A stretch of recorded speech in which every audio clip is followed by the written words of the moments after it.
غمگین مشو،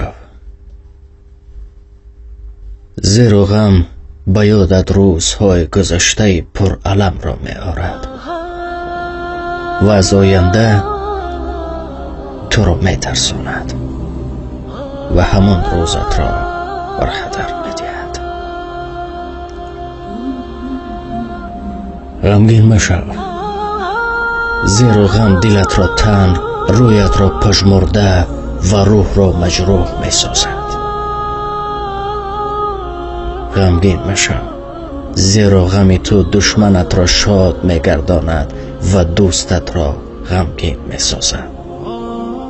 بالحق که عملهایت را به سوی ناکامی تغییر می دهد. غمگین مشو، زیرا غم گم شده یا رفته را باز نمی گرداند، مرده را زنده نمی سازد و تقدیرات را دیگرگون نمی کند و هیچ فایده از غم به دست نمی آید. غمگین مشو، غمگینی از شیطان است. غم ناامیدی کشنده و فقر حاضر و یأسی دائمی است.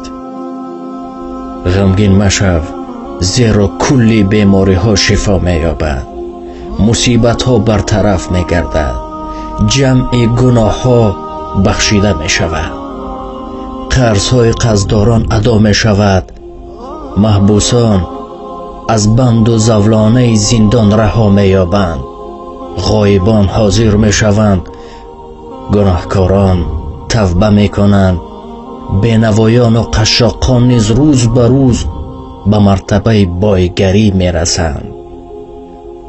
غمگین مشو، آیا نمی بینی که ابر سیاه چگونه زیبا کشاده می شود و شب تاریک سیاه چه خیل روزی رفشد می گردد و شمال سخت و مخلق آرام می گردد؟ پس اگر عاقبت کار چنین است، مشقت ها به راحت، زندگیت به خرسندی و آینده‌ات به شادی و مسرت تبدیل می یابد.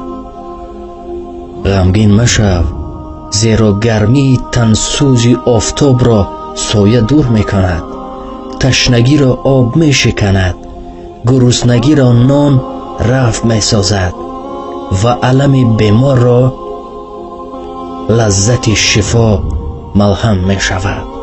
فقط برای تو صبر ضرور است، اندک انتظار شو.